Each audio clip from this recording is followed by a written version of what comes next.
மே 1 பிற்பகல் 1:30 மணிக்கு வசந்த் அண்ட் கோ வழங்கும் சிங்கப்பூர் சலூன் புத்தம் புதிய திரைப்படம். கண்ணெதிரே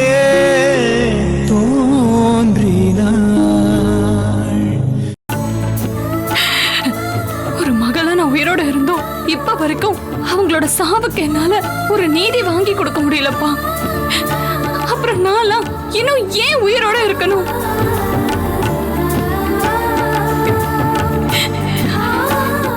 இங்க பாரு சக்தி, தொடர்ந்து உனக்கு இவ்வளவு சோதனை நடக்குதுன்னா அதுக்கு கண்டிப்பா ஏதாவது ஒரு காரணம்.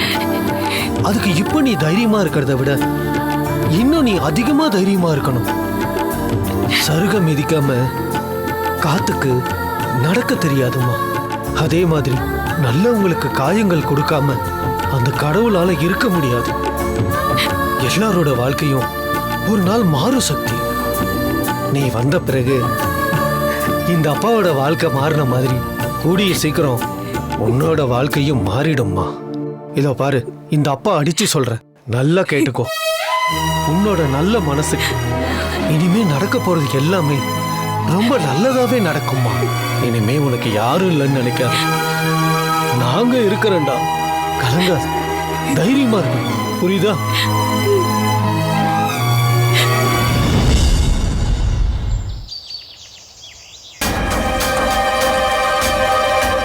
சரி சரி, நான் வந்துடுறேன். டேய் இல்லடா, இவர் தானே அன்னைக்கு நம்மளை காப்பாத்தினாரு. இவரை தானே நம்ம ஹாஸ்பிட்டல்ல கொண்டு போய் அட்மிட் பண்ணோம். இப்ப எப்படி இருக்காருன்னு ஒரு வார்த்தை விசாரிச்சிடலாம்.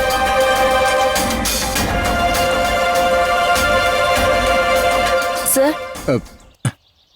மேடம் கொஞ்சம் ஓரமா நில்லுங்களேன், நான் வண்டியை எடுக்கணும். சார், என்ன உங்களுக்கு ஞாபகம் இல்லையா?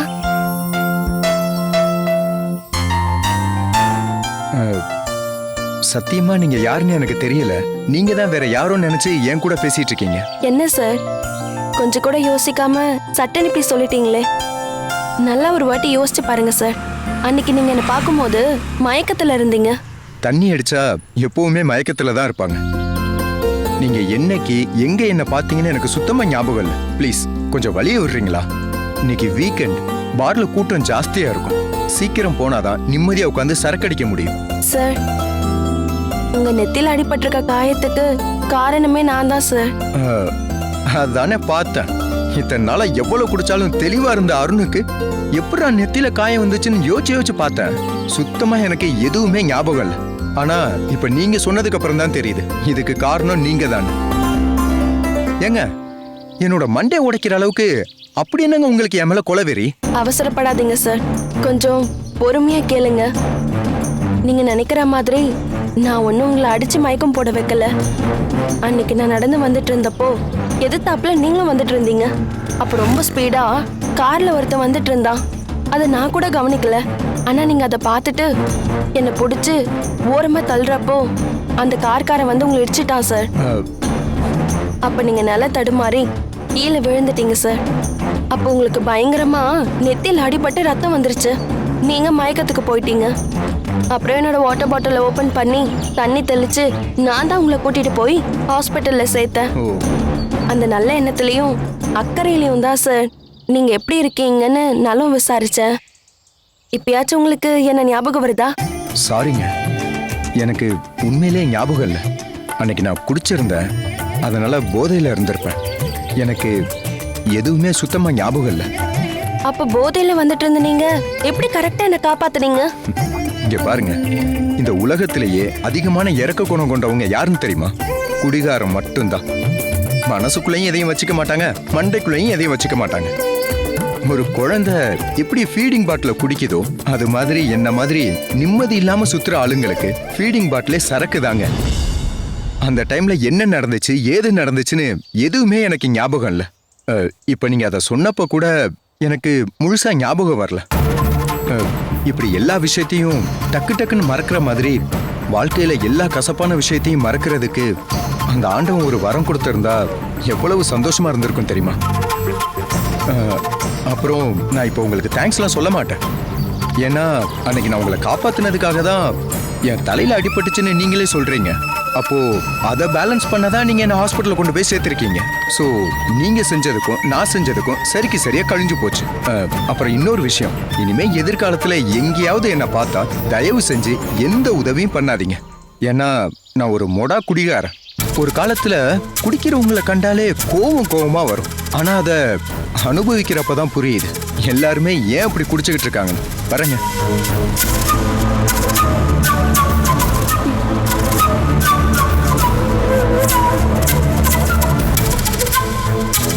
இந்த காலத்துல இப்படி ஒரு மனுஷனா? பொதுவா பொண்ணுங்களை பார்த்தா சீன் போடுற ஆம்பளைங்களுக்கு மத்தியில தன்னை பத்தி யாரு என்ன யோசிப்பாங்கன்னு கூட நினைக்காம இதுதான் தன்னோட நேச்சர்னு இவ்ளோ நேர்மையா இருக்காரு. ஆனா இவ்ளோ யதார்த்தமா மனசுல தோன்றத ஓப்பனா பேசுற இவரு ஏன் பட்ட பகல்ல எப்ப பார்த்தாலும் குடிக்கணும்? அப்படி அவர் வாழ்க்கையில புரட்டி போட்ட சோகம் என்னவா இருக்கும்?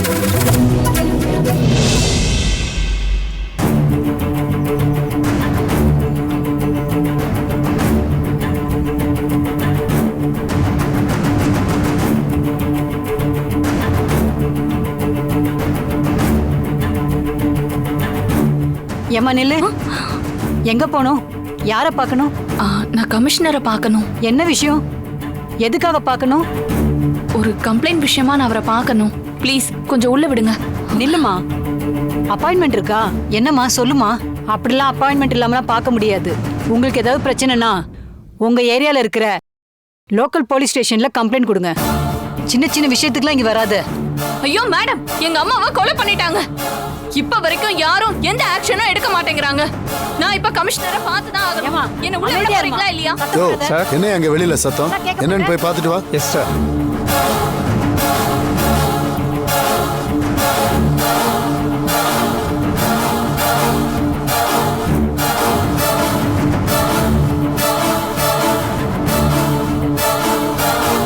சார் நீங்க போய் கேளுங்க சார். சரிம்மா, இங்கே இரு, நான் கேட்டு வரேன். சார், வெளியில் ஒரு பொண்ணு உங்களை பார்க்கணும்னு வந்திருக்கு. ஏதோ கம்ப்ளைண்ட் கொடுக்கணுமா உங்ககிட்ட, அதான். சரி, நான் பாத்துக்கிறேன். அந்த பொண்ணை உள்ள அனுப்பு. சரிங்க சார். சார். அம்மா, நீ உள்ள போமா. Thank you sir. Excuse me sir. Sir. ஓ, நீயாம்மா? அதான் அன்னைக்கே உங்க கேஸ் முடிஞ்சு போச்சுன்னு சொன்னேனே, மறுபடியும் ஏமா இங்க வந்த?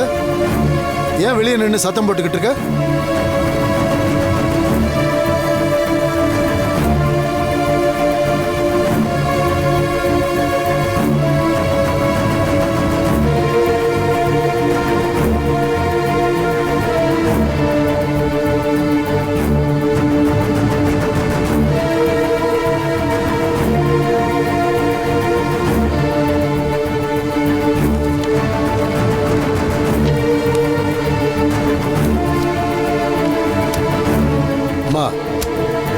இந்த கேஸை பொறுத்த வரைக்கும் ப்ராப்பரான எவிடன்ஸ் இப்போ வரைக்கும் எதுவும் கிடைக்கல.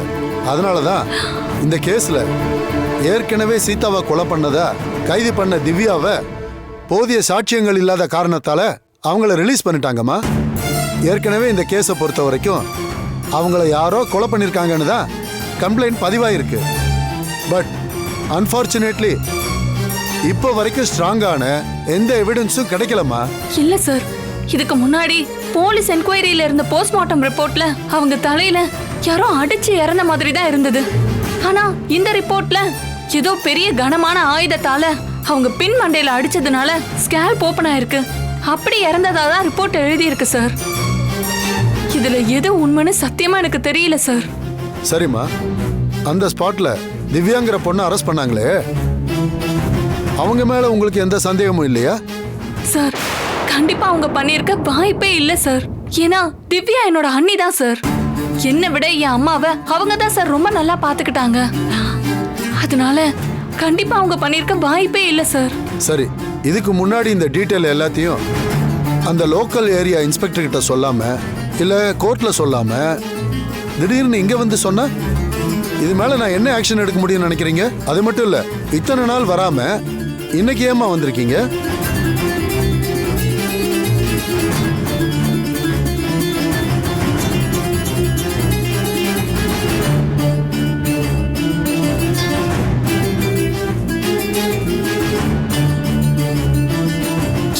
தான் சார் என்னால இவ்ளோ நாள் வர முடியாம போச்சு.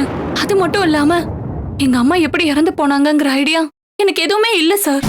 ஆனா இந்த ரிப்போர்ட்டை பார்த்ததும் நான் ரொம்ப ஷாக் ஆயிட்டேன் சார். நீங்க சொன்ன மாதிரி லோக்கல் ஸ்டேஷன்ல இன்ஸ்பெக்டர் கிட்ட போய் நான் கம்ப்ளைண்ட் கொடுத்தேன். ஆனா அவங்க யாரும் இதை பெருசா கண்டுக்கல சார். ஏற்கனவே ஒவ்வொரு நாளைக்கு ஏகப்பட்ட கேஸ் வந்துட்டு இருக்கு.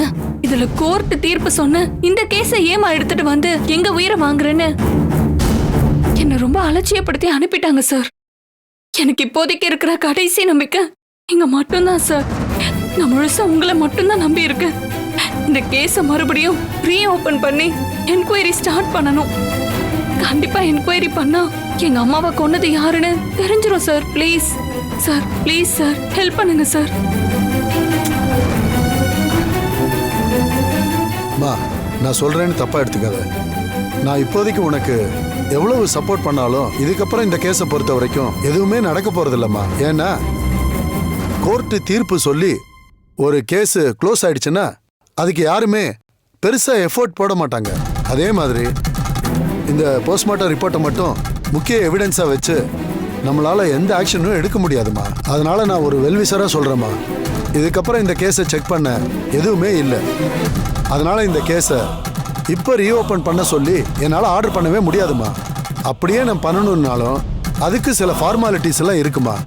அதனால இதுக்கப்புறம் இந்த கேஸுக்கு நீ ஸ்பெண்ட் பண்ற ஒவ்வொரு நிமிஷமும் வேஸ்ட் தாம்மா. எதை பத்தியும் நினைக்காம நீ கிளம்புமா. சார்,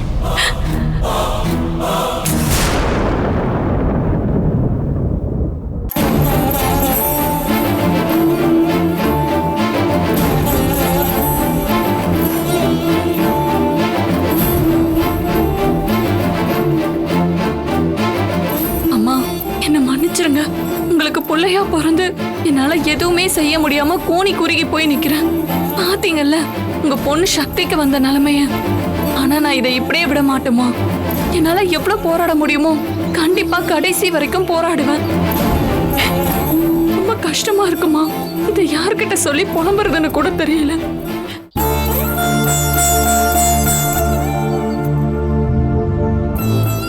ரிப்போர்ட்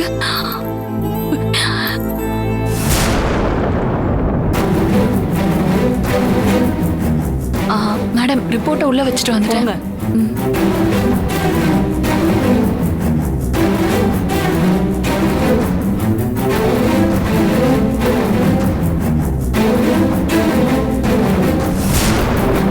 சீதாவோட கேஸை நீங்க நினைக்கிற மாதிரி ரொம்ப சாதாரணமா கடந்து போயிட முடியாது.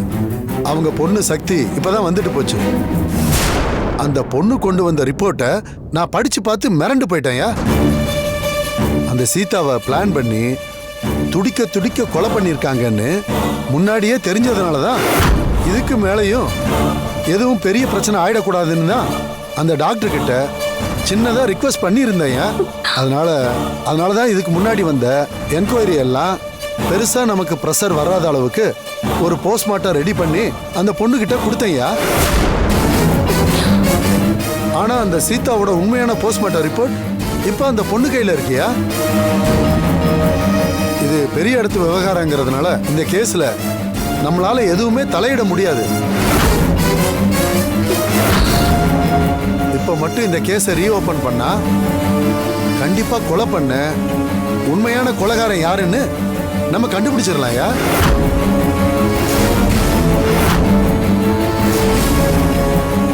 ஆனா ருத்ரா மேடம் ஃபேமிலி இதுல இன்வால்வ் ஆயிருக்கிறதுனால இது பெரிய இடத்து விவகாரம்ன்றதுனாலையும் இதுல தலையிடாம அப்படியே நாம சைலண்டா போறதுதான் நமக்கு நல்லது. அப்போ என்னோட அம்மா கொலை செய்யப்பட்டிருக்காங்கன்னு கமிஷனருக்கு தெரிஞ்சிருக்கு. ஆனா இப்ப வரைக்கும் எந்த ஆக்ஷனும் எடுக்காம வேணும்னே இதை தள்ளி போடுறாங்கன்னா கண்டிப்பா இதுல ஏதோ ஒரு மர்மம் இருக்கு. இது வெட்ட வெளிச்சமா எல்லாருக்கும் தெரியணும்னா இந்த கேஸை நம்ம ரீஓபன் பண்ணியே ஆகணும். கமிஷனர் வாயால இந்த கேஸை ரீஓபன் பண்றேன்னு அவர் வாக்குறுதி கொடுத்தாதான் மத்ததெல்லாம் நடக்கும்.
சார் சார் அந்த பொண்ணு சக்தி பெட்ரோல் ஊத்தி கொளுத்திக்க போகுது சார் வாங்க சார்.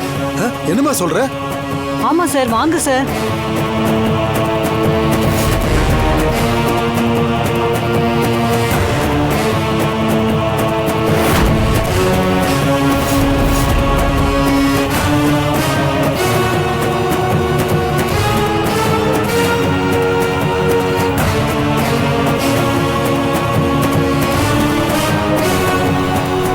ஏய் ஏய் நில்லுமா, என்ன பண்ற?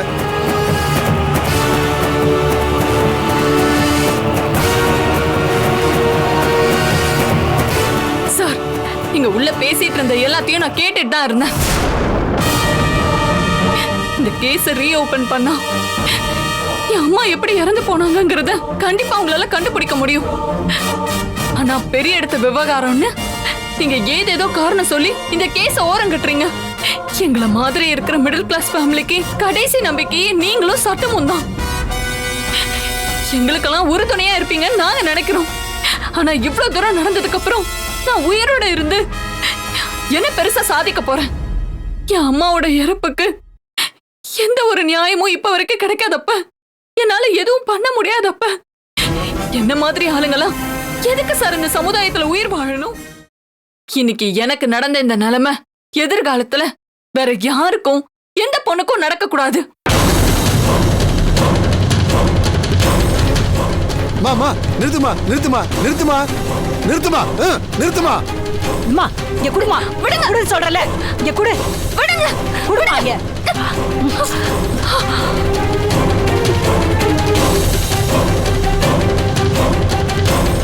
ஏமா உனக்கு என்ன பைத்தியத்தையும் பிடிச்சிருச்சாமா? என்னம்மா, இறந்து போன உங்க அம்மாவோட கேஸை ரீஓபன் பண்ணணும் அவ்வளவுதானே? பண்றமா. முதல்ல நீ உள்ள வந்து உனக்கு யார் மேல ஸ்ட்ராங்கான சஸ்பெக்ட் இருக்கோ அவங்க மேல கம்ப்ளைண்ட் கொடு. இது சம்பந்தமான சில ஃபார்மாலிட்டிஸை நான் கோர்ட்ல போய் முடிக்க வேண்டியிருக்கு. நீ கம்ப்ளைண்ட் கொடுத்ததும் இந்த ஃபார்மாலிட்டிஸ் எல்லாத்தையும் முடிச்சுட்டு நான் இமீடியட்டா நானே இந்த கேஸ்ல டைரக்டா இன்வால்வ் ஆகுறேமா, விசாரணை பண்றேமா. வந்து எழுதி கொடுமா. ரொம்ப நன்றி சார். வா போய் வேலையை பாருங்க. போங்க போங்க.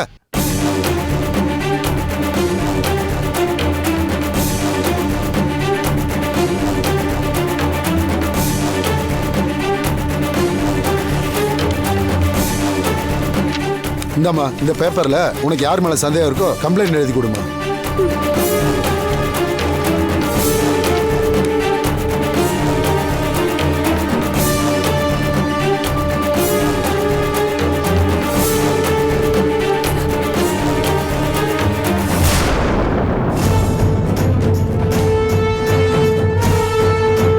சரிம்மா, நீ கிளம்பு. நான் இமீடியட்டா இந்த கேஸை ரீஓபன் பண்றதுக்கான எல்லா வேலையும் ஸ்டார்ட் பண்றேம்மா. Thank you sir. கவலைப்படாம போமா, நான் பாத்துக்கிறேன்.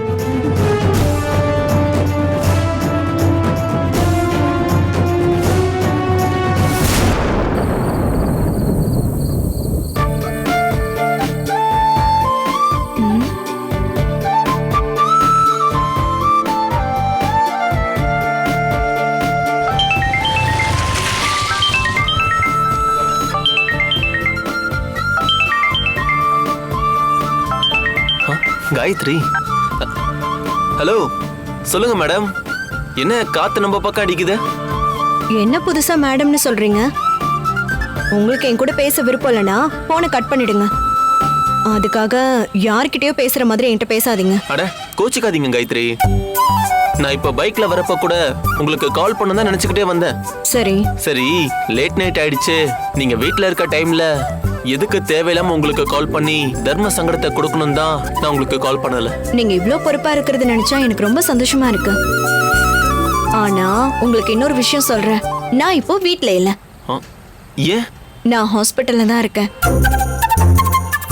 ஏங்க டைம் என்ன ஆகுது? இவ்வளவு நேரம் ஹாஸ்பிட்டல்ல என்ன பண்றீங்க? இல்ல, இன்னைக்கு டியூட்டிக்கு வர வேண்டிய நர்ஸ் வரல. அதனால அவங்களோட ஒர்க்கையும் சேர்த்து நான் பார்க்க வேண்டியதாயிடுச்சு. ஏங்க நல்லவங்களா இருக்கிறதுல தப்பு இல்லைங்க. ஆனா அதுக்காக இவ்வளவு நல்லவங்களாவா இருப்பீங்க? அப்புறம் அந்த ஹாஸ்பிட்டல்ல A to Z எல்லா ஒர்க்கையும் நீங்க தான் பார்க்கணும். அப்படி இல்லைங்க. நான் தான் உங்ககிட்ட அடிக்கடி சொல்லுவேன்ல, நர்சிங் ஒர்க் நான் ஜாபா பார்க்கல, சர்வீஸா பார்க்கறேன்னு. அதெல்லாம் நீங்க சொல்றது சரிதாங்க. இருந்தாலும் எல்லா ஒர்க்கும் நேரம் காலம்னு ஒன்று இருக்குல்ல. இப்ப பாருங்க, இந்த டைம்ல உங்களுக்கு ஆட்டோ கூட கிடைக்காது. ஆனா அதுக்காக நீங்க ஒண்ணும் வருத்தப்படாதீங்க. உங்களை எப்பவும் வீட்டுல கொண்டு போய் டிராப் பண்றதுக்கு இந்த சந்தோஷ் இருக்கான். அப்போ ஹாஸ்பிட்டல் வெளியே உங்களுக்காக வெயிட் பண்ணவா? நீங்க வரதுக்கு எவ்வளவு நேரம் ஆகும்? எங்க உங்களை டிராப் பண்றதை விட முக்கியமான வேலை என்ன இருக்க போது சொல்லுங்க. அடுத்த 10வது நிமிஷத்துல நான் உங்க கண்ணு முன்னாடி நிப்பேன். Okay bye.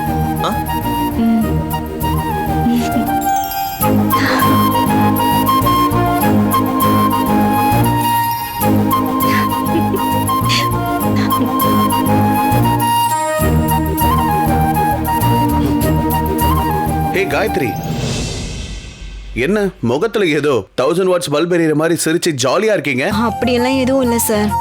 என் ஃப்ரெண்டு கிட்ட பேசிட்டு வந்தேன், அதான். ஓ அப்படியா? சரி, நீங்க இன்னும் கிளம்பலீங்களா? இதோ இப்பதான் கிளம்பி போயிட்டு இருக்கேன் சார். ஆல்ரெடி லேட் ஆயிடுச்சு. இந்த டைம்ல பஸ் எதுவும் இருக்காது. ஆட்டோவோ கேபோ கிடைக்கிறதும் கஷ்டம். பேசாம நீங்க என் கூட வந்துருங்க. உங்களை நான் வீட்டுல டிராப் பண்ணிட்டு அதுக்கப்புறம் கிளம்புறேன்.